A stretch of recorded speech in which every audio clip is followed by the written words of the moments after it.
When I started teaching other cities around the world about Portland a decade ago, the question that they came here to ask was, how do you create a green city?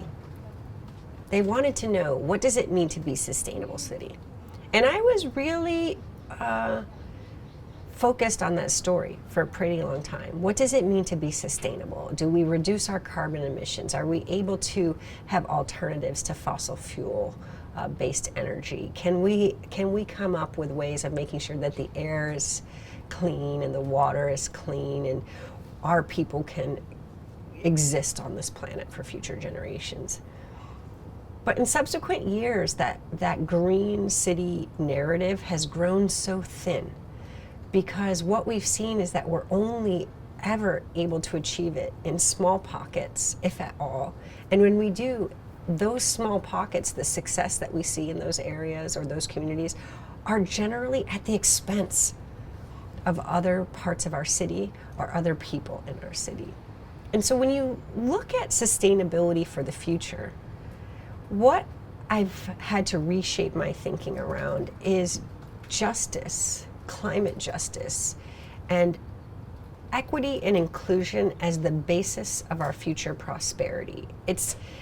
It may seem a bit economizing, but I really see inequality as a hidden tax on our people and something that makes it impossible for us to achieve something that would seem admirable, like sustainability.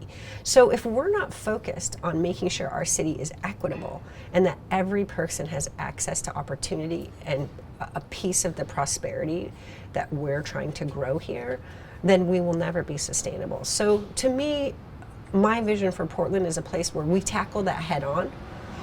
Many cities have economic development strategies that they forward, and they say, we want to focus on these sectors and we want to focus on these businesses, or maybe we will attract this, or maybe we'll work on this workforce development angle. But I really want to focus our economic development imperative around equity and inclusion.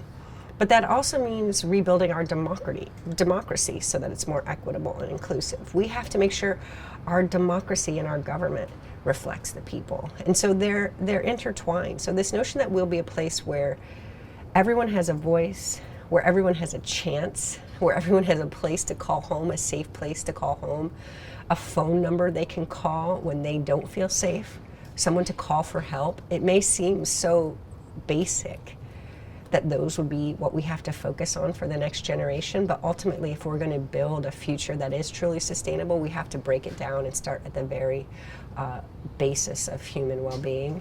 And that's where we're going to work from. Hi, Mark. You don't have to whisper.